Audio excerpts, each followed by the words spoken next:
Hello and welcome to episode 68 of Dial H for Heroclix, where I'm your host Hunter Smith, and with me is once again just my cousin and good friend Austin Smith. I know, for all the crap Drew gives me for not showing up.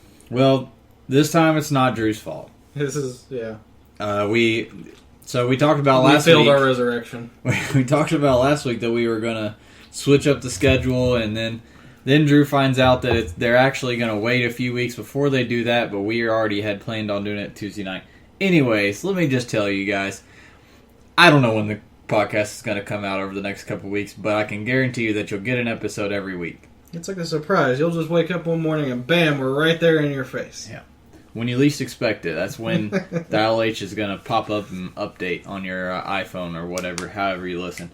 So, like I said, we're gonna definitely do an episode every week. It's just over the next couple weeks, work schedules are hectic, and so I don't know when they're going to come up. So just make sure that you like us on Facebook or follow us on Twitter, and that way you get or on the keep up with the HC realm or the Heroclix subreddit. Either way, we post to those every time we put out a new episode. So if you follow any of those, you'll always know when a new episode comes out. Anyways, for today's episode, Austin and I are going to discuss the ROC season format for season 1, I guess 2015. And talk about pieces that we saw do well. We hosted the Indianapolis qualifier, the first qualifier for regional qualifier, and we will talk about that, and we'll mainly be talking about the teams. What we saw and what we expect to do well in this format. It's an interesting format, one that I actually really like. Kind of wish it would be like the secondary at Gen Con next year. You know what I mean? How they did Modern and Golden, and this year they did Modern and Teams. Like, this is a cool format.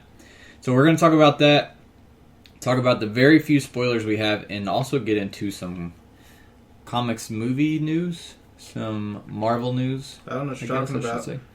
Some big breaking news, actually. Some amazing news just hit like 2 or 3 hours ago from when we recorded this. Probably about 24 hours, and you've probably seen this by the time you're listening. But well, speaking of big news, we have big Heroclix news. Oh yeah, this is the only spoiler for this week, and it's a big one. So, Glass Cabinet Films is the first place I've seen this. Has spoiled a solicit for War of Light Gravity Feed. And these are the small CTD size boxes, the one figure per box, come in the 24 count bricks. And the solicit says the War of Light construct packs makes available 56 constructs that were previously only available through conventions, plus introduces 4 never released green constructs. There's that green sniper rifle we were talking about. Each foil pack contains a construct and a card, and the packs are $2 each. $2 each, so 56 plus 4 leaves us 60. It doesn't say anything about rarity. I'm going to assume they're all blanket, same rarity, I would hope. 7 of each color, and then 4 of the green ones. Very cool. Yeah, I mean, this makes me really happy. This is set to, let's see, orders are due November 25th. Expected release is February 4th. So that would mean probably about June. For those of you who got your constructs at Gen Con, that means you got them exclusively for 6 months? 6, 7 months, yeah. So I guess that's not bad, actually. Because my first reaction was, wow, I'm surprised they're doing these this quick. And I was like, I bet the people who got them at Gen Con are going to be, upset that, hey, instead of going for the Marvels for Guardians boosters, we went for these, but actually, if I think about it, by the time, if these came out right now, I think people would be upset. But since they're not coming out till February, I think that's the perfect amount. 6 months. To be fair, too, as someone who's right here where Gen Con is, like it seems like a bigger deal to us. But when you think about the fact that probably a good 90% of Heroclix players don't ever get access to these things because they're not at Gen Con or Origins. Mm-hmm. I mean, like, this is a much... And some of these, to be honest, some of these things are ridiculous. Like sniper rifles in all the colors. Yeah. Like, for those to be con exclusives was a bit too much. It's kind of like the Bat Belt items. Like, the Bat Belt items being the best items being con exclusive was really weird. So that is very welcome news. Oh, yeah. Austin was going to discuss Marvel Comics news. Well, Movie news. Marvel Comics movies news. Okay, so Marvel, we all know Marvel's San Diego Comic-Con presentation was pretty lackluster. It was kind of a flop. We all expected some big Doctor Strange, some Black Panther news and stuff like that, and we didn't get anything. And they came out and today with they had a big press conference they had planned, and they put all these streams up and everything for people to watch and listen, and invited all the press and stuff. They did huge news today, and we weren't expecting the volume of news we were going to get. So what they've done is they've gone and released their movie schedule for the next 5 years. Here's what we're looking at. May 6th, 2016, we have Captain America 3 Civil War, which is huge. They said that this Civil War is not going to be like the comic one. There will be a global superhero registration thing, and a pivotal event that'll cause a bunch of problems and break out the war. But it's not going to be based around superhero identities and stuff as much as it will be just registering with the government. November 4th, 2016, we have the official announcement of Doctor Strange, which will be directed by Scott Derrickson, and will involve parallel dimensions and worlds. Well, big surprise there. Yeah, I know, right? Let me see. Let's look up. That's what I was about to do. Did you see too. if Scott Derrickson? I haven't actually looked him up yet. That name is not familiar to me, so let's see if he's directed anything of note. Derrick. R-I-C-K. He has a Rotten Tomatoes, so he's obviously... Exorcism of Emily Rose, Sinister, and Deliver Us from Evil. So all scary movies. Day the Earth Stood Still. He was screenwriter on a bunch of horror movies, too. Hellraiser, Urban Legends, yeah, all kinds of scary movies. Which is okay because Doctor Strange is sort of in that vein. You know, the mystical, demonic type vein. So it'll definitely be interesting to see what he does with it. And none of those movies are like complete turds or anything. You know what I mean? Like those aren't awful movies. They're not amazing, but they're not awful either. To be fair, the Guardians of the Galaxy director, was it Gunn? Yeah. Some of the stuff people were kind of like at first when they first announced him, they were like, I don't know if he'll be able to handle Guardians of the Galaxy, and that movie ended up amazing. Speaking of Guardians. Coming up next, in May 5th, 2017, we have Guardians of the Galaxy 2. They haven't announced a subtitle for it yet. July 28th, 2017, we have Thor Ragnarok. And both Loki and Thor, both Hemsworth and Hiddleston as Loki and Thor are planned to return. Because there were some doubts of whether Hiddleston would return or they'd have Loki at all, because Loki's been so saturated. But following that, November 3rd, 2017, we have Black Panther, starring Chadwick Boseman as Black Panther. And Boseman's not, like, super prolific. I have to look this dude up, because... I mean, he definitely looks the part. First of all, not to sound racist at all, but Chadwick, not a very African-American sounding name. Like, if you told me your name was Chadwick, like, online, and I'd never seen you, I'd assume you're, like, a white Englishman... Yeah. Right? I mean, Chadwick, come on. The suffix wick, period. Yeah, wick on the end. This is the guy who played Jackie Robinson, isn't it? In 42. Yep, in 42. Okay. Draft Day, Get On Up, Gods of Egypt. The other thing that's big about Black Panther is he's going to play a huge role in the Captain America Civil War movie. So they said that that'll be our big introduction to him, and then he'll be spinning off on his own movie the following year. Captain Marvel for July 6th, 2018. It will be Carol Danvers, and it'll be a big cosmic Earth-torn kind of movie where there will be a good mix of both. They said it's going to be about her trying to figure out her identity of whether she's a space superhero or an Earthbound one or whatever. Following that, November 2nd, 2018, we have Inhumans. And then hold on. Part one of Avengers 3 actually comes before both of those. Which Avengers 3 is Infinity War Part 1. So what'll happen is, after Black Panther, we'll be getting Infinity War Part 1, which they already showed a little mini teaser of Thanos holding the gauntlet and all that stuff. And then that'll follow with Captain Marvel and Inhumans, which will then follow with Infinity War Part 2, May of the next year. So... sandwiched between both the Infinity Wars, we're going to get more cosmic stuff, which is awesome. That way, Captain Marvel and the Inhumans can help out fight Part 2 against Thanos. The Phage said there were a bunch of press release questions. A lot of people asked about the Benedict Cumberbatch confirmation that Deadline had put out and all the stuff like that. Phage said if it was true, they would have announced it today. So that deconfirms the fact that he was locked in for it. He could still be in the running for it. Like, he could be one of the top choices or something like that, but they haven't locked him in if that's the case. They're casting Captain Marvel right now and looking for a director and producer. They said they'll have news very soon about the director and producer. On that note, Phage also said one of the press had asked if, like, for example, were they hunting for a female director for Captain Marvel and an African-American one for Black Panther? And he said no, they're going straight best person for the job, period. They don't look at that kind of stuff. Civil War, as I said, Civil War will be a lot different from the comics version. It'll involve a global superhero registration with a specific inciting event. Secret entities aren't as important. It will be Cap versus Tony, of course. Hulk is still planning on appearing in all Avengers movies. There was some talk about maybe he was going to be dropping out. Standalone Hulk movie is still a possibility. I doubt they do it again.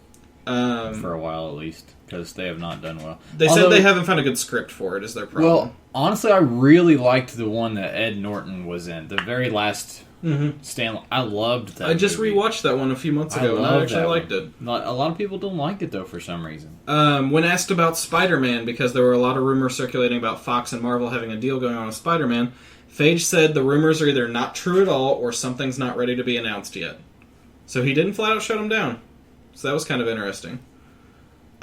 He said that we'll find out a lot more about Inhumans soon. Easter eggs are going to introduce them, and he hints at some Easter eggs in Age of Ultron. Phage loves the current Runaways script, but it's just not ready yet. It comes up in TV and movie discussions a lot with them. And then he said a Black Widow movie hasn't been done yet because she's so perfect working with the Avengers, and it's the same boat with Hulk. I don't feel like I need a standalone Widow or Hulk movie, though. I don't need one, but I think if they did one well, I would watch it. So pretty damn sweet. Yep, and then they got the logos for all the movies and crap like that, and they look awesome, and we're all hype. The whole asking if you need a female director for Captain Marvel, I know. That doesn't even make any damn sense. First of all, it definitely doesn't make any sense for a female director. You have to have a female director for Captain Marvel, and it definitely doesn't make any sense for Black Panther either.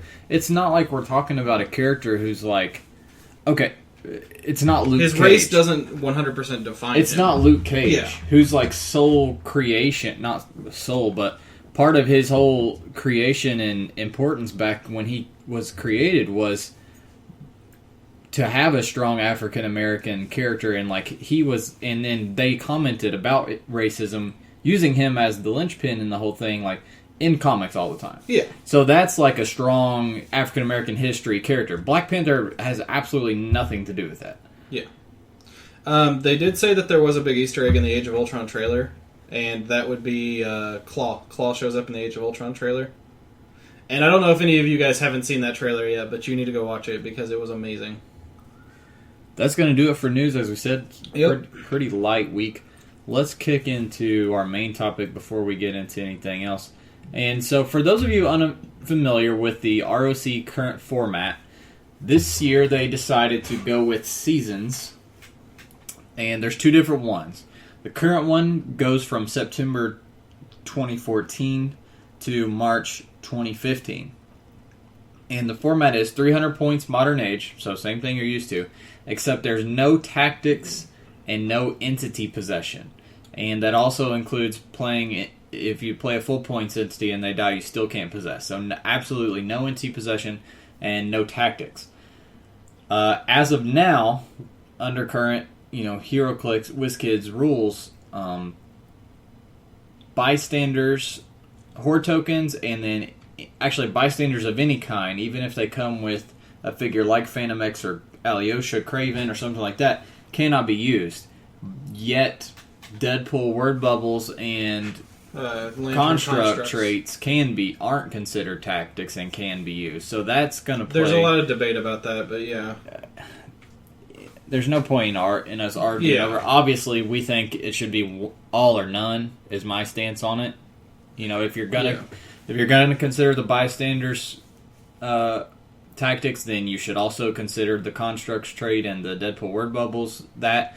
Or, in my opinion, it should just none of it be considered tactics. And that's what's kind of funny about it is, like, if you look at a lot of the teams that are played, typically they had, like, word bubbles or constructs or something like that. So, that's the format. What we've seen, and personally, at our event, first of all, just a quick comment on the event. We had a good time.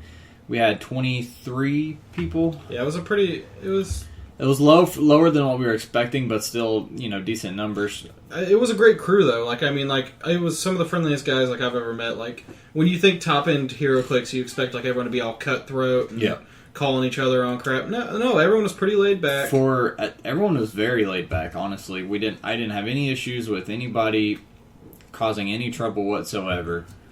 And the atmosphere and the attitude of everybody overall was very friendly and not what you would expect from a tournament with a bunch of con exclusives as the prizes. So I was very happy about that. Things didn't go our way. We had some issues with the computer system they were wanting us to run, but once we switched and just started doing everything by hand, that went perfect, and everything went pretty well. I was very happy to meet a lot of you guys too. Yep. So, as far as what we saw from the teams... A lot of Kyle Rayner. Lot of Mr. Kyle Rayner. And that could have been expected. I think at the end of the podcast last week, me and Austin said we expect to see a lot of Kyle Rayner. I expected a lot of Despotellis, and too. Despotellis. Did not... We didn't see a ton of him. There were only a We couple. saw some, but I don't think very many of them got even top 8. I don't remember. Yeah, I don't think so, too. They could have, but... The winner actually won with a piece that I wasn't really expecting. No. I don't think anyone was expecting. And it was an awesome team. So what we saw the most of, top figure definitely was Kyle Rayner from the LE Green Lantern version. From more of like, he of course is a really good dial already, but it's mainly the construct thing that makes a big difference because there were other pieces that got played that had constructs. John Stewart, a couple other ones. Ron Vidar was on one of the top teams, one of the Highfather teams, I think. So, obviously, anything, and this will link into our first place players team, in a no tactics format, what you want to do is you want to play a piece that gives you lots of options. Versatility is without key. Needing a resource. Yeah. Because that's one thing resources provide. They provide you access to things to fix in certain situations. If I'm playing Book of Skulls and you have a hypersonic team, I easily throw on Mox Hammer on a certain piece in a certain area, and plasticity causes you trouble. If you have a lot of dampeners, I throw on Scotty's Hammer. I have Exploit now. I can cut right through. If I'm getting outpaced, I can either throw on Null's Hammer on one of my key figures, or I can quickly get all my hammers out and get Paracosmic. So it's like a resource helps you solve for X. Yeah. And it fills in your gaps and your things like constructs help you do that too. That's the thing. Like, that's such an advantage. Yeah, and then the ability to upgrade the constructs mid-game because of the construct trait was really good. That's what I'm saying. A lot of that. That's what I'm saying. You come in with X, you come in with the net, and if the other team has a lot of impervious, you just switch to the is it Scissors that's Exploit, I think. You switch to Scissors, or if you nurse to regen up when you're damaged. If your opponent doesn't ignore characters and they're running like their whole team's built around one piece, throw the net on and like constantly keep them dealing with something like that. Or if they don't see through blocking and you want to keep your team protected, like switch to the barrier. Like, the options is what is amazing. And same thing with Deadpool word bubbles. Although we didn't see many Deadpool figures, I think we had an evil Deadpool team. Yeah. And a bunch of head pulls. A bunch of head pulls. Now, what's the figure that provides a lot of versatility the guy won with, Hunter? Super Scroll Chase. That was a shocker to me. So, it's the most wanted of the Scrolls Chases, and it's probably the best. Zombie Chases, you mean? Zombie Chases, and it's probably the best, to be honest, because of its versatility. It's if you're unfamiliar with it, he gets to pick X amount of power, number of different powers, basically anything he wants. And then at the end of that, he has to roll a d6. If he rolls a certain number, he has to take a click of damage. And of course, the more power that he picks, the harder it is for him to not take damage. But the fact of getting the option to choose anything you need at any time is what's so key. And then on top of that, of course, he's a zombie, so he has his food tokens and his virus tokens. So you really don't care as much about taking that click of damage. And again, steal energy too. Yep. Like you can pick steal energy. He picks steal energy a lot. He has poison a lot. You can pick sidestep and then sidestep poison. He ignores characters. You're getting also the tokens to where when you KO a figure, you can steal it from your opponent and use it. His base dial itself, he alternates between one of two sets of clicks. It's either sidestep, barrier, close combat expert, or it's charge, poison, perplex with no defense power. And that's what was kind of nuts about him, was that he already has those great powers. So you could just pick stuff to accent that. Like on his charge clicks, take exploit. Or take exploit, steal energy, and then charge and smack somebody. I mean, like, I saw the guy who was playing him take precision strike a lot to guarantee that hit in so his steal energy would go through.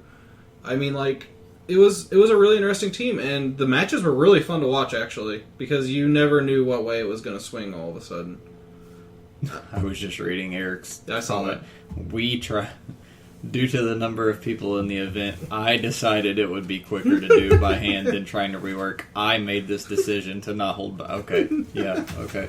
Anyways, what were you talking about? Super Scroll picking precision strike so steal energy goes through automatically, stuff like that. Well, I couldn't pick both because they're both attack. Well, powers. he has steal energy on his dial at a bunch of parts. Oh, gotcha.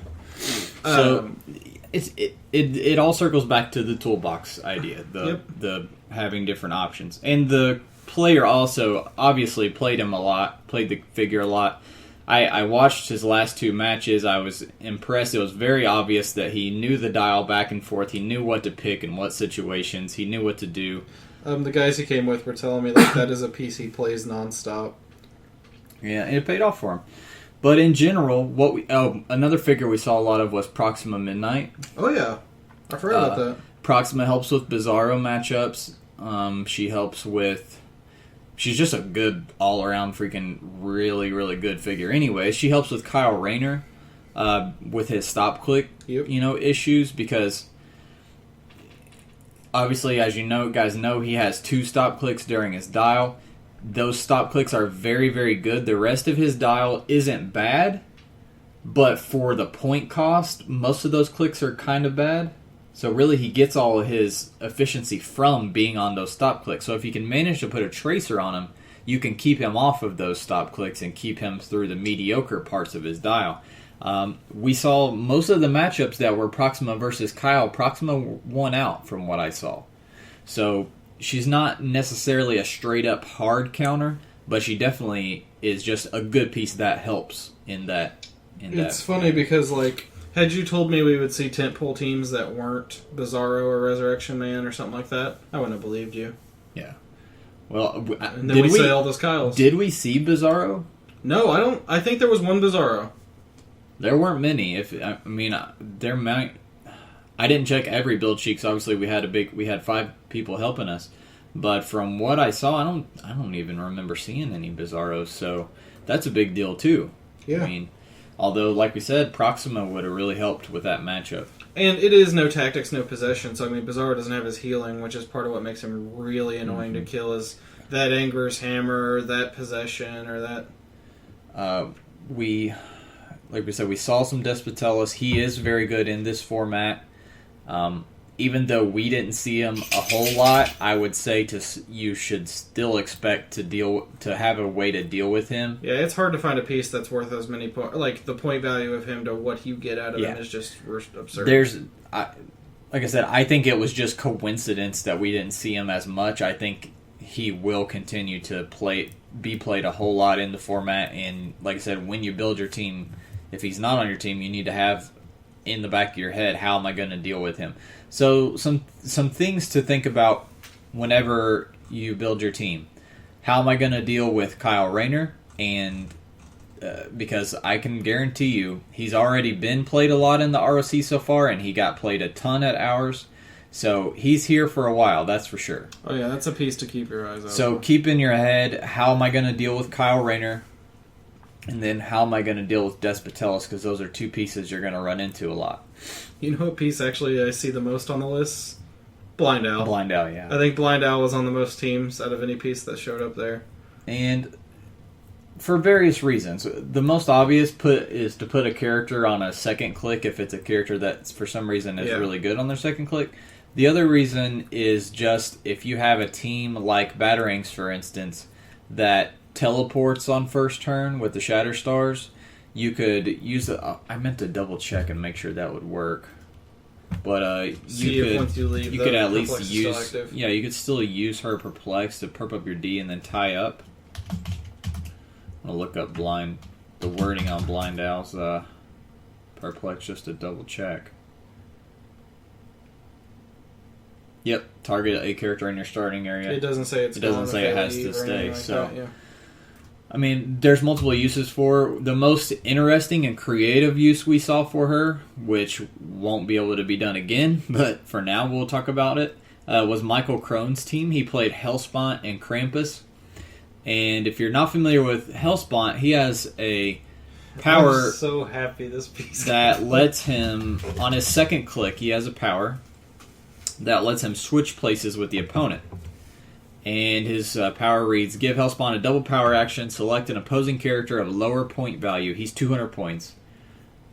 Lower point value, place Hellspawn and the chosen character in each other's squares. After actions resolve, Hellspawn may be given a closer range combat attack as a free action. So you switch places with them. With this can break, as we ruled it at the tournament, this can, and how it was ruled when he first came out, is not subject to first round immunity because it does not target the character. And Krampus is just a decent capture piece. Yeah, for those of you. Krampus's other thing is he has a Perplex that's -2 to combat or something. Oh no, it's it's -2 to attack value. Then he gets +1 attack for each action token on the enemy. So after the swap, if they fail to hit you for any reason, because if he doesn't have a captive, he has super senses or whatever, then your opponent's just going to slowly make themselves easier to hit in the subsequent turns. Mm-hmm. He also has plasticity, so he's hard to just run away from if you're just trying to get the hell out of there. And then Snowfall is Mystics or is it Wild Card? Wild Card. Okay, so then there's nothing to really copy on that team. And also, when he releases his captives, he heals up to the starting line too. So it was a really interesting idea, and it worked really well against Kyle Rayner. So as it was, the opponent, his first opponent brought it up. Can he use Hellspawn's power even on first turn? I read it. I read the rule book, the 2014 rule book, and this power does not target. And the rule book just says can't be. Let me read it here. During the first round of the game, characters that have not been given an action, placed, or moved can't be targeted by opposing characters, knocked back, attacked, or damaged. And they had previously ruled Hellspawn could do this. Yes. I looked up the orange rulings on it.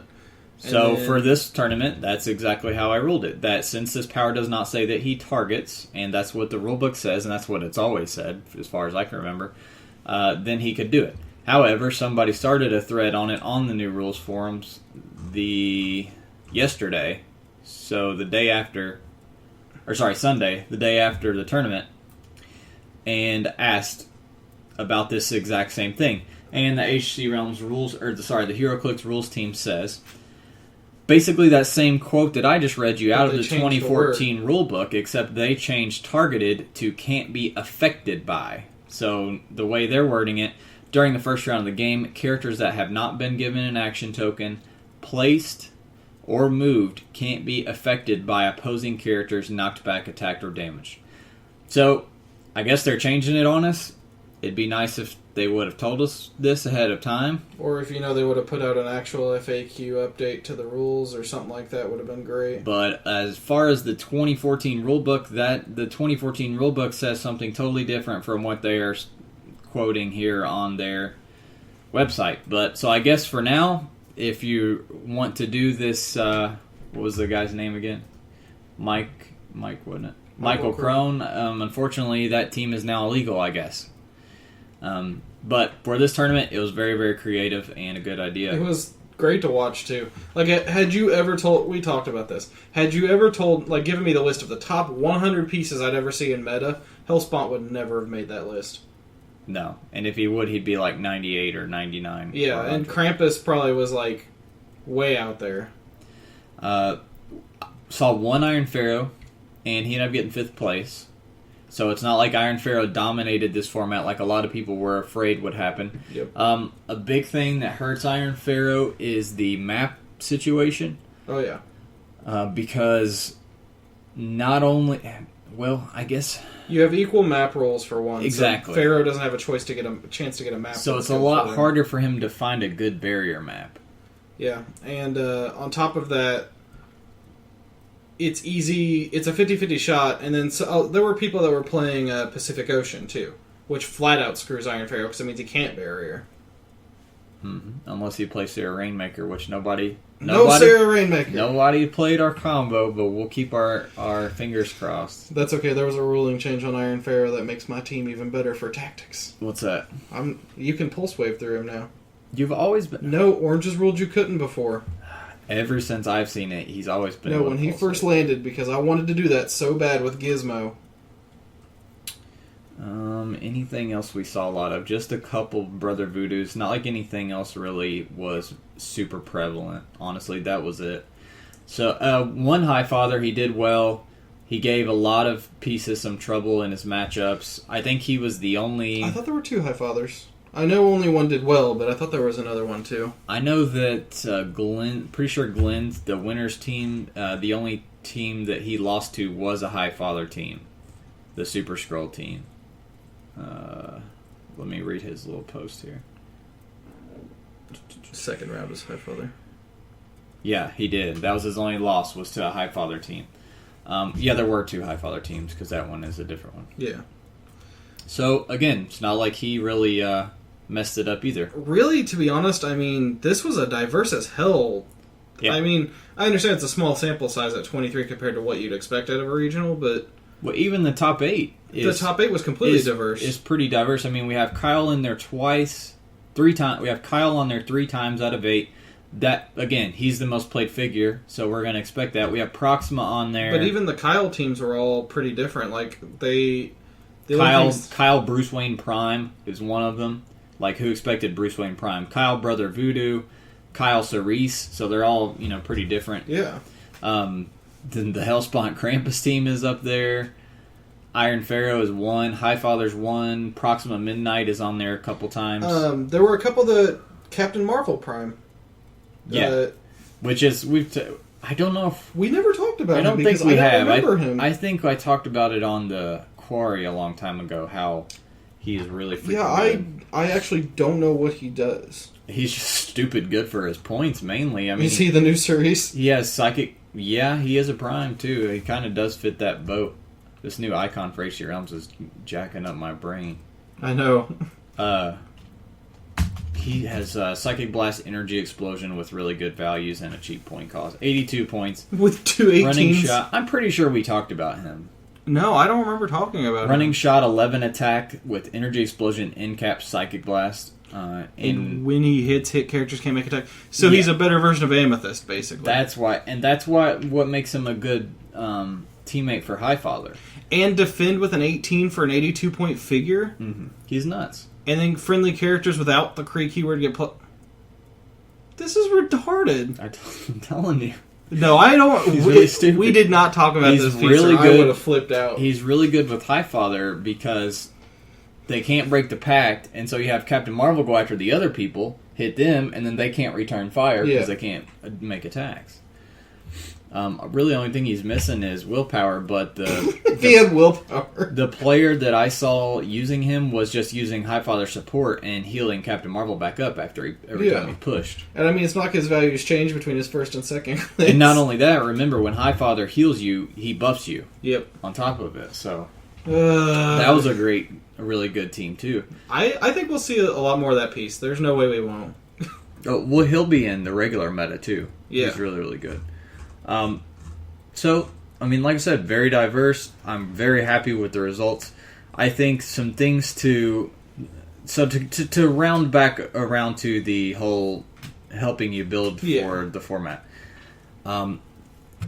as we said, things that give you options are always good. Whether it's the piece itself, like Super Scroll, or whether it's a specific thing that it has access to, like the Green Lantern constructs or the Deadpool word bubbles.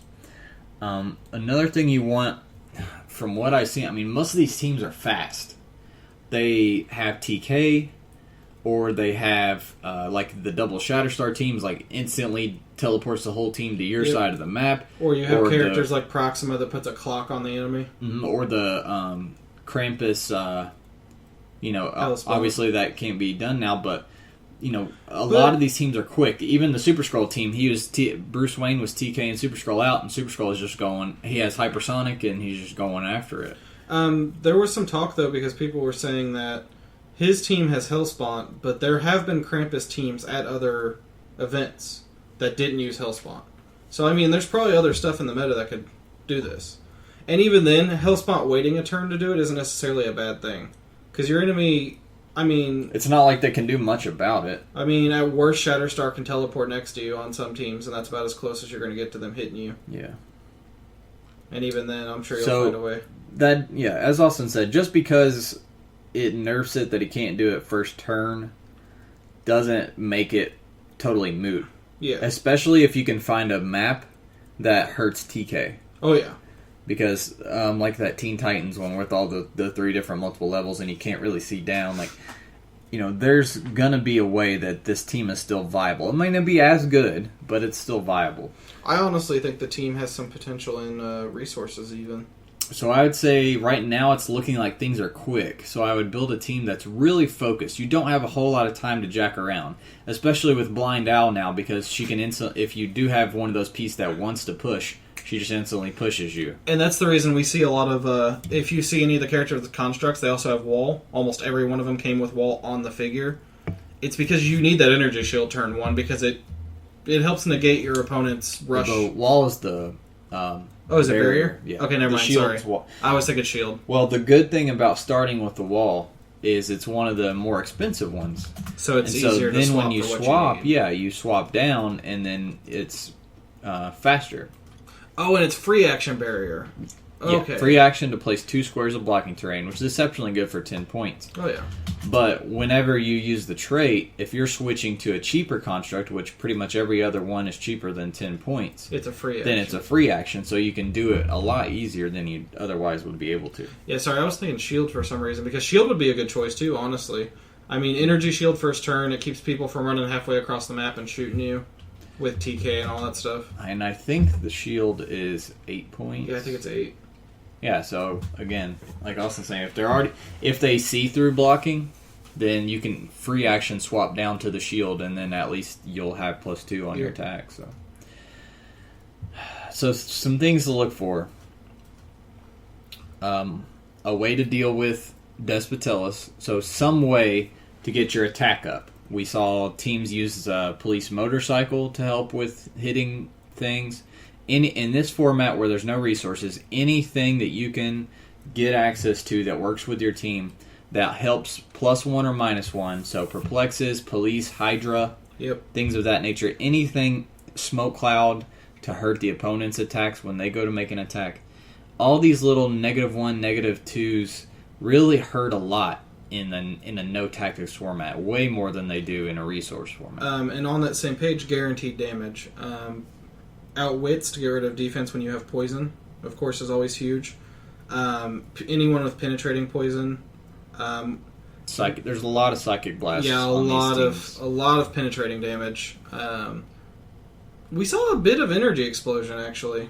Like if you look through the pieces, a good chunk of them do have it. I think that's just mainly because Kyle has it and Captain Marvel has it, and they got played a lot. That's true. It's just kind of the it's a collateral damage. It's kind of just a thing of the pieces that we have access to today. But on the page of guaranteed damage, Proxima Midnight. Once she hits, you're guaranteed that damage every turn. Banshee was also on the second place team, Easton Brock's team, who played Proxima, Banshee, Blue Lantern for TK and Prob, and then Blind Owl and Bill. We didn't see as much Bill as I thought we would see. I know.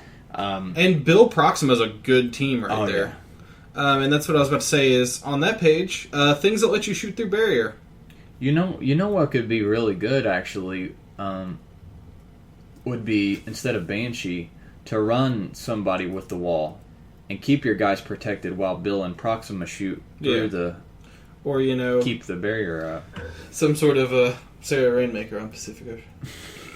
No, the problem with the Sarah Rainmaker team in this, and that someone pointed out to me, was that it's equal map roll, so, I mean, you don't have... It really kind of screws you there. Well, and that's not a team anyway, so you actually want it to be equal map roll. Well, with entities, would be. Yeah, I guess you could line it up. Yeah, anything that lets you shoot through barrier is important because barrier is the primary way of protecting yourself. What's that Eben Sur do that makes everyone run him? Is he just a solid 50-point piece, or does he have some gimmick? No, he's not fitting. Because I know we've looked at him before, and I couldn't remember if there's something... He is pretty good for his values. I only saw him on... Was it 2 teams, or maybe just 1? He was on the first place team, and he was on one in the lower bracket. I think it's...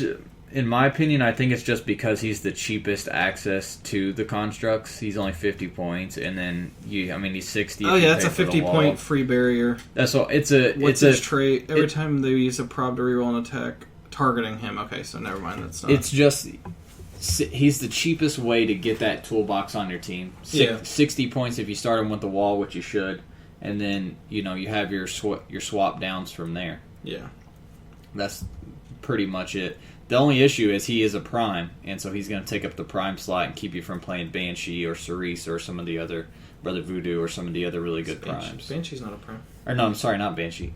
Who was the one we were just talking about a minute ago? Captain Marvel. Captain Marvel, yeah. So, Psychic Blast, some way to decrease defense values, whether it's Prob, Police, Hydra, Perplex. Barrier, sources of guaranteed damage are also good.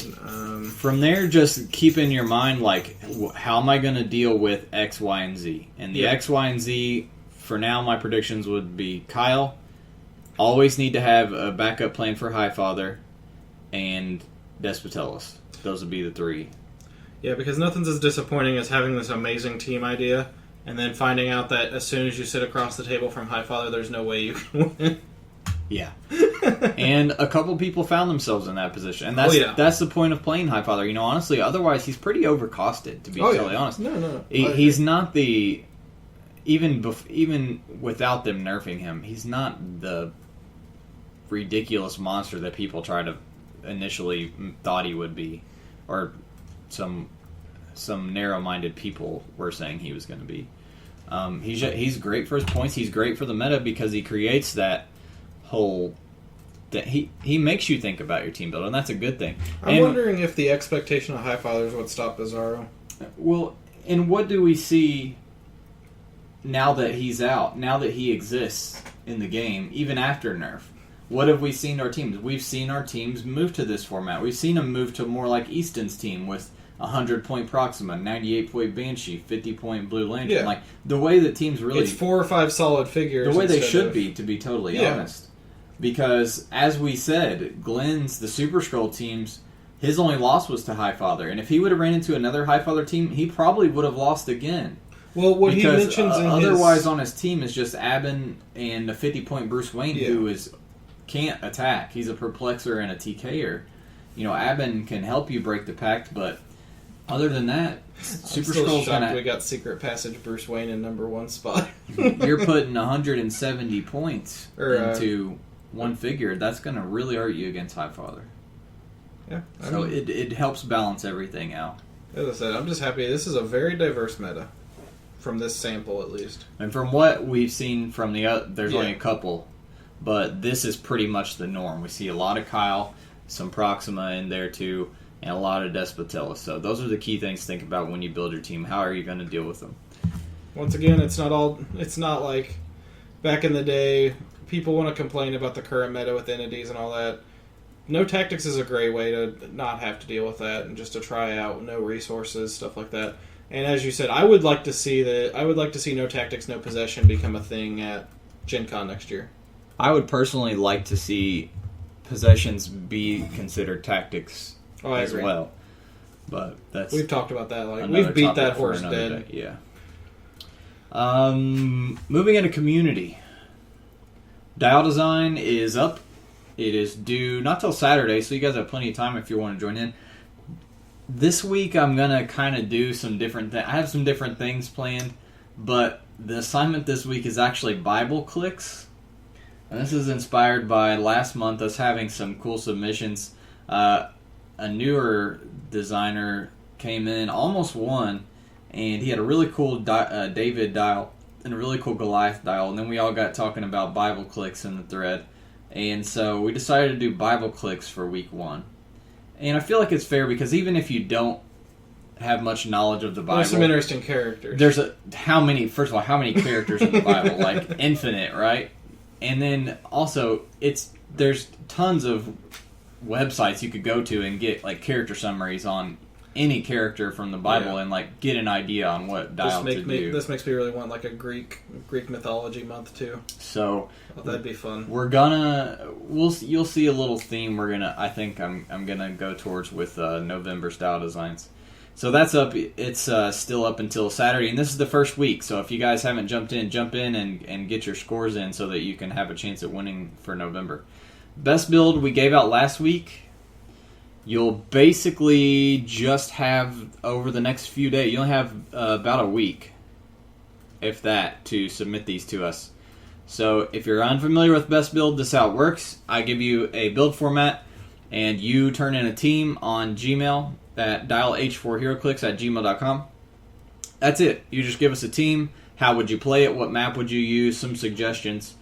Drew, Austin, and I each pick a team. We play them, and whoever does the best... Not Austin. The winner. You won once, didn't you? I don't think I've ever won, actually. I think you won once, Drew won like 3 times, or maybe 4. If Hunter picks your team, expect to win it. And then I've won only 6 or 7. This event has the whole shape change thing, which is a good luck factor for me. That's true. So this format is 500 points Golden Age. You can play any figures, ATAs, and relics, but you cannot play entities, resources, battlefield conditions, feats, any of that. So figures, ATAs, and relics only. For a figure to be legal for this event, it has to have A qualifying keyword, or B, 2 specific power colors showing on their dial. So the keywords, if your figure has any of these keywords, it automatically is legal. Monster, animal, kid, or teen. Pretty easy for a Halloween event. Monster, animal, kid, or teen. If you don't have any of those keywords, you can still make a figure legal, but on its opening click, so for most figures, number 1, if you're playing a wild dial, like a vampire or something, whatever click that the figure would start the game on, that click needs to show 2 colors that are either orange, black, or yellow. And you can have 1 black, 1 orange, like stealth toughness, or you can have 2 black, stealth outwit, just as long as 2 of your power squares are colored orange, black, or yellow, you're good. And I went through a list of just a few of the combinations, and I came up with a ton of popular pieces. So it's not that hard to build teams for this. Other than that, all figures are also going to get shape change, but only on a 6. So similar to how the Scrolls team ability works. If they already have regular shape change, then of course they'll use that instead, since that's better. It'd be 5 to 6. But all figures will get shape change on a 6. And since orange is a qualifying color, Battle Fury is going to be great for this. I know. I'm picking an all Battle Fury team. I was really thinking about it if somebody built one. And then, of course, like it's just one of those events where it's going to be a fun one to see what kind of teams people pick. Do we have any submissions that are full zombie teams yet? I don't. Surprisingly, I don't think so. I have seen a lot of animal teams. A whole lot of animal teams so far. Really? That's I've heard animals are qualifying. It's definitely the most common one I've seen so far. I have seen a monster, though. I expected monster to be the most common. Considering we get a ton of zombie submissions on our non-Halloween events, I'm going to be shocked if we don't get a ton. I'm sure we'll get some zombie ones here pretty soon. I'm going to pick one just so that way I have to figure out and find a bunch of people to borrow them from. Other than that, we're going to get into some mailbag. I first want to promote some of the other big events that are coming up. It's October 28th. The next big event we have is in Danville, Virginia, Costa Mesa, California at Majestics. and at Toys and Things in Danvers, Massachusetts. Any of those areas, Virginia, California, Massachusetts, Super Qs are coming up on December 7th. And then 3 on the same day. That's nuts. Yep, but they're pretty far away. Oh yeah, no, they're spread out. Virginia, Massachusetts are low cost, but Virginia, California, Massachusetts, and again, that's on December. Back up. They got to 2013 listed. We were looking at 2013. Okay, I was about to say because this is really confusing. Let's see. 2015 season. This is the one. Here we go. So next big one is in Richmond again, Richmond, Kentucky, on November 22nd. That's at the Cosmic Oasis. November 29th, Pastime in Langley, British Columbia. And let's see, December 6th, we have Tulsa. They have a lot of tournaments out there. Tulsa Heroclix Group in Tulsa, Oklahoma.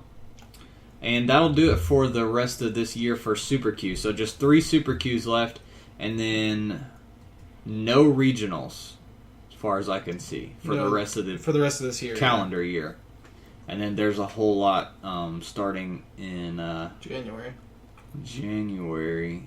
Including a Majestics regional in California, which I was looking at the thread for the other day and has a crap ton of extra prizes thrown in there. So if you're going to make it out to one, that'd be a good one to go to. The January 17th in Costa Mesa, California. And we're talking about trying to make the Super Q in Cincinnati in January. Yeah, that one's close to us. And a bunch of those guys came out and supported us in our Super Q or our regional that we ran. So. And what day is that again? Where's that one at? It's January 10th. Okay. Yeah, as long as work schedules allow, we may be able to head out for that one. People have asked us on the podcast, about traveling long distance. We mainly just play for enjoyment. We're not I would not say any of us are competitive. I am not hoarding points. Yeah, we're not competitive that players. They know of. But that doesn't mean that we don't enjoy going to these events and playing anyways, and mostly just meeting and hanging out and just kind of being in these environments. So if one is close, like Cincinnati is not that far from us, then if we can, we'll definitely make the trek out there. Yeah, and as I said, that gaming group came out here and they played in the regional, and they were a bunch of really nice guys. They asked us if we'd come out, so maybe if we actually are able to. As long as I'm not on call, I don't see why we can't. And actually, Hunter, I am a hyper competitive player. I play under the pseudonym Oolong Johnson. Oolong Johnson. Let's open up the old Facebook and find our messages this week. Matter of fact, I don't know if we had... Okay, here we go. So, Malcolm Rush, man from Japan. That's a pretty broad question. That's actually... That's a very broad question. So, that's going to be a hard one. Which special power do you like the best? There's only a million to choose from. Which trait do you like the best? So just think of one that you like a lot. Doesn't necessarily have to sit here and think about your absolute all-time favorite because it would take forever. But Proxima Midnights is definitely up there. It is really cool. And on that same vein, I think my favorite trait just might be the Coal Obsidian. Well, in that vein, special power, Corvus fucking Glaive. Corvus fucking fucking Glaive. I mean, Corvus... His power really is cool because he hits you and then rolls blades and then gets to choose, do I want to heal? Do I want to hit you for 2 and heal 3? Or, he has options. And it's funny because, my picks of these, it's not just because they're recent pieces in my memory. It's just because, really, honestly, playing these pieces, some of the most fun I've had with special powers and traits in a while. I'm trying to think of some other ones. If we're talking combo special powers, I like any power that grants Pin Psi and Energy Explosion together. There's a couple pieces like that. Captain Marvel has it. The old M10 Green Goblin has it. Creative ones, let's see. I'm trying to think. I like Larfleeze's trait. Shuts down constructs. I like Living Mummy's trait just because I love Shambling. Gosh, any of the Flash stuff that's coming out, all those Speed Force traits are nuts. The Flash that goes around the map, that's a cool idea. Oh, yeah. again, there's a bajillion to choose from. It's hard to think of one off the top of my head. Oh, Bunker. I really like Bunker. I was about to say Bunker earlier, and I was trying to remember what his power did. Kind of him in general, but just the fact that he can keep his barrier out for as long as he wants and a smoke cloud out for as long as he wants and like kind of manipulate the battlefield as he goes along. I really like. He's really fun. You know, it was really fun playing a battle royale with him and pinning myself in the corner to where no one could get to me.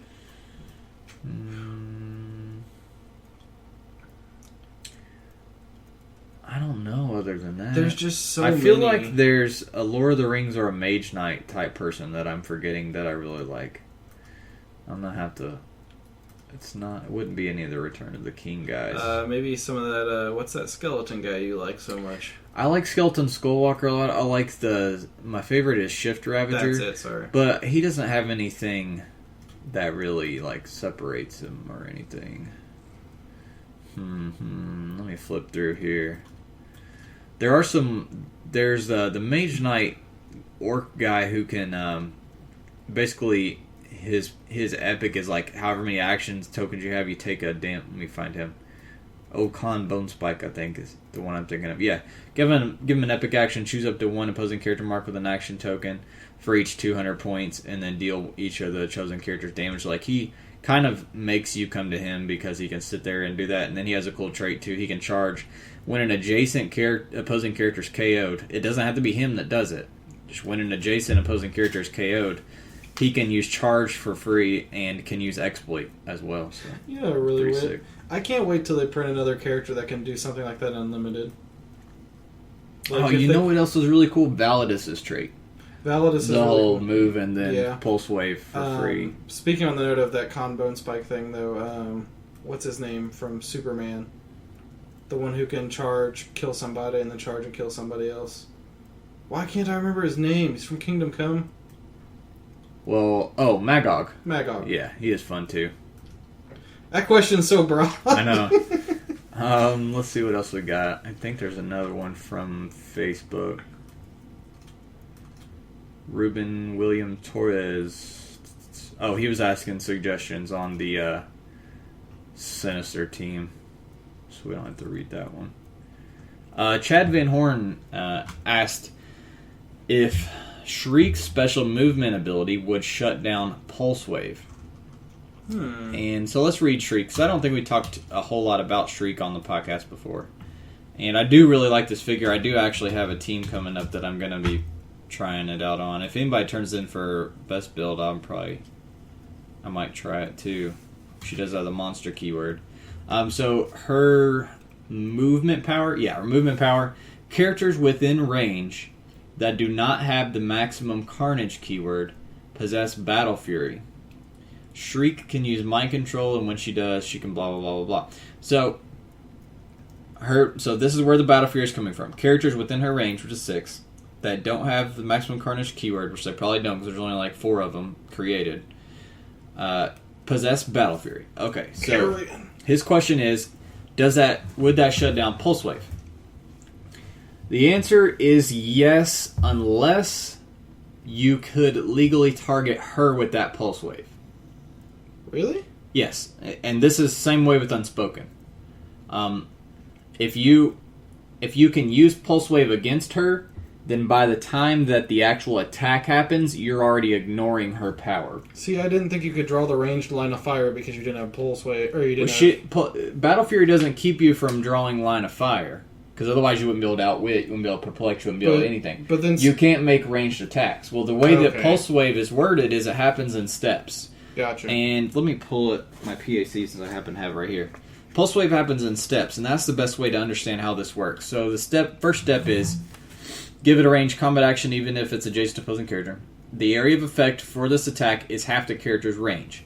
So when you figure out you're half the range, Shriek is going to have to be inside of that half the range. So keep that in mind.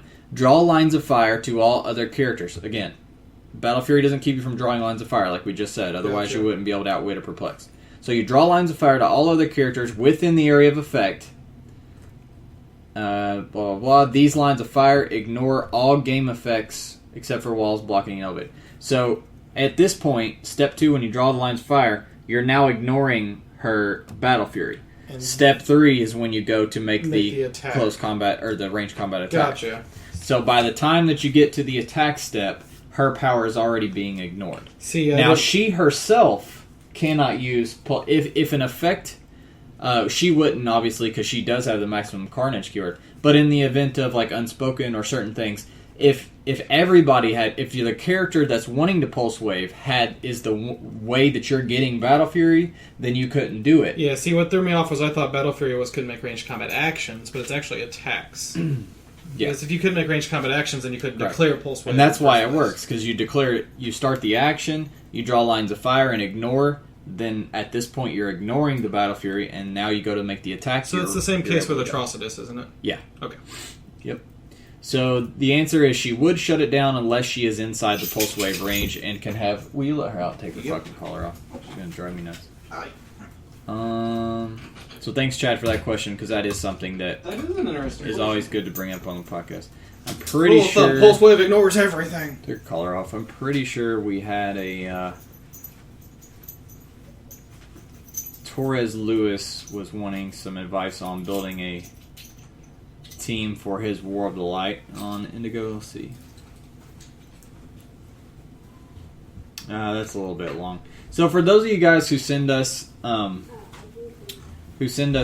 questions and comments about building teams and helping you out with team advice, I try to help as much as I can.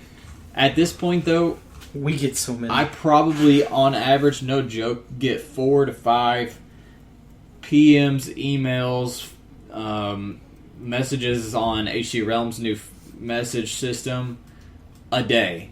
And so I do not have time to answer everybody's. I try to help out when I have a free moment at work or something if I'm not doing anything. I've been helping some of you guys out. But if you send me a build question and I don't answer it, it's not, I'm not ignoring you. I just don't have time because we get bombarded with a lot. Yeah, if you guys ever catch me on HC Realms, usually I'll help out with those because it gives me something to do. But we do have a couple Gmails. Of course, we have one from Eric Linnell. His questions this week. Number 1, was Drew able to keep his pants on during the Constantine premiere? I don't know. I didn't hear anything about it. We'll wait and we'll talk about it when he's back. I actually haven't seen it either yet. Have you seen it yet? I haven't. I think I'm going to Pirate Bay tonight. So we'll check it out. We'll get back to you when Drew's back next week. Number 2, does Austin stick to original Cheez-Its for his ill-advised chili modification? Or does he branch out to the different Cheez-It flavors? Oh, no, you branch out. Original Cheez-Its work, but they don't work as well. Like, any of the spicy Cheez-Its are great, especially the ones with like a little bit of pepper flavor in them. Which normally I hate pepper flavoring, but in chili it's just so good. White cheddar Cheez-Its are really good, but I'm privy to any of the cheddar jack Cheez-Its or anything like that. Just so good in chili. So many things wrong and with that. I jump in a freaking HC Realms chat earlier with like 5-6 people, and the first question I get asked is Fritos or Cheez-Its. You guys just won't let me live this down, will you? Number 3, can a friendly character move through squares occupied by your own power battery? The answer is yes, and the answer would also be opposing characters can also move through squares occupied by your own power battery as long as they're legal, as long as they wouldn't get like tied up otherwise. The power battery is not a character, and actually I'm fairly certain on the power battery card it even says that you could move through it, but regardless, yes, for sure. Any character can move through the squares of the power battery. You just can't end your movement. That's something I never thought in about. In the power battery squares. Number 4, a better feeling, killing your opponent's power battery or force blasting a non-flyer to their death. Ooh. That second one. Definitely the second one. I mean, it's more fun now. If you replace the first one with when my opponent accidentally kills their own power battery, it's a really close one to me. But the second one's just too much fun because Force Blast never gets used. I'll do you one better. Outwitting flight and then Force Blasting someone to their death. Oh, yeah. For some reason is much more satisfying. Remember when I did that to you with Wasp? Yeah. I mean, and also it's more satisfying just because I've Force Blasted people to their death so many more times than I've killed I've never killed an opponent's power battery, actually. I've had them kill their own. Oh yeah, many times. But I've never killed. It's too hard to kill the power battery, to be totally honest. It should not be -2 damage. The Force Blast thing though is so much fun, especially with the new Impact Beam. With Impact Beam, it's easy as hell. Oh yeah, it's so much fun though. Number 5. What comic book characters would you like to see get their own live-action show? Wow. Well, see, my first instinct is obviously Batman. But then I think of all the bad live-action Batman shows, particularly Batman Adam West style. And I'd rather just have it left alone. I want to shift over. I'm trying to think Marvel-wise. I would like to see Hawkeye or Black Widow get their own TV show. Well, maybe they'll get integrated into S.H.I.E.L.D. I'm hoping. Show. And that would be a good... They'd be the two best ones to go with because they're adding Mockingbird to the TV show. I mean, they're modern day, they're not super heroes or villains. Like, they're not super powered, so obviously they would be good fits. I'm trying to think. I really would love more Hellboy in the BPRD. And I also think that would get people into the show that aren't necessarily into comics, because monsters in general are so hot right now, like vampires and other mystical type things that they are up against all the time, like Van Helsing type stuff. Like, I feel like that would reach a broader demographic than something like Flash, where if people don't care about Flash, they probably aren't going to watch Flash, to be totally honest. Yep. If branching out from superheroes, even, like, if you think about just comics to TV shows, like Walking Dead got a TV show. Yeah. I mean, like, I would honestly love to see a Sweet Tooth TV show, but it will only run like 2-3 seasons at most. Think about how popular shows like Charmed still are. Oh yeah, no, Buffy. And Buffy, like, that's why I think Hellboy and BPRD would do well, because it kind of fits in that genre. And that's part of why I have high hopes for Constantine. Hey, Ron Perlman's great on TV. Because Constantine kind of... speaking of which, the new SOA season's on Netflix now. I've been watching some of it. But, so those would be up there for me. And then we got one more. I think it's a rules question. Jesse Robertson. Can I running shot exploit? It's kind of... If Austin's the judge, so we've answered this all the time. If Austin's the judge... If I'm the judge, you can running shot whatever the hell you want to do. All right. So it's kind of long, so I'm going to just kind of read the summary. Does Shuma Gorath's power state, I think he's talking about the trait, state that he can only multi-target characters that have an action token? Let's bring up old Shuma. It's been a while since we talked about Shuma. I miss Shuma. You know what I miss? I miss playing Marvel 3 when you get together and play some Marvel 3 sometime. So Shuma has multiple traits and special powers, but his second trait... Shuma can use Flurry and Plasticity when this character is given an action that includes... I think it means the attack power. Well, that one says 5 squares too. Okay. Let's go... Okay, they're both... Okay, yeah, so I apologize. Austin's right. The attack power is what he's referring Austin's to. always right. Shuma can use End Cap as a free action. When he does, he targets up to 5 characters within 5 squares and line of fire that have action tokens. Yeah, that's straightforward. So he's asking... But this is interesting. The way it's worded, could he end cap somebody right next to him? Normally end cap somebody if they didn't have action tokens. When he does, he targets up to 5 characters. I would say I see what you're saying. I would say he could end cap anybody that's adjacent to him, and then anybody else within 5 in line of fire that have action tokens. I disagree. Because I think the statement of when he does implies that he has to use that special condition for the end cap. No, the when he does is referring to end cap, though. The when he does mean... When it says when he uses it as a free action. When he uses it as a free action, he targets up to 5 characters within 5 squares in line of fire that have action token. Yeah, I don't think he could target an adjacent character that didn't have an action token. That's why I'm bringing it up though, because it's I see where he's coming from. I'm thinking they would rule it that he could target additional, because it doesn't say when he does instead. It doesn't say instead or only. That's true. The words that they usually use. Damn it, whiz kids! But we will look into that. And first, let's double check the forums and make sure that there's not. I very much doubt there is. But one thing I brought up this weekend that I love about the new WizKids event system is that Google bots archive it, so you can literally Google rules questions followed with Heroclix rules, and it'll typically find them. The only Shuma question on here looks like it's, yeah, neither one of those are answered. Because that's talking about his trait versus stealth. Yeah, I don't consider that. You'll have to start a question on it on the rules forums and ask us because we disagree. So no. Yeah, we disagree with each other. I thought you meant disagree with his. We disagree with each other. So ask. Well, he doesn't know either. He's asking either way. He didn't really have one way or the. So ask one on the WizKids forums. Get back to us. Let us know. Hunter says he could target anyone next to him, adjacent to him, regardless if they have action tokens or not, and then up to 5 characters within 5 squares in line of fire that have action tokens. Austin says he can only target people that have action tokens. And this is coming from the guy who lets you running shot exploit. So if I say you can't do something... That's going to do it for us this week. Be sure, as I said, because we don't know how our schedule is going to go, to pay attention to Twitter. Like us on Facebook, follow us on Twitter, and then...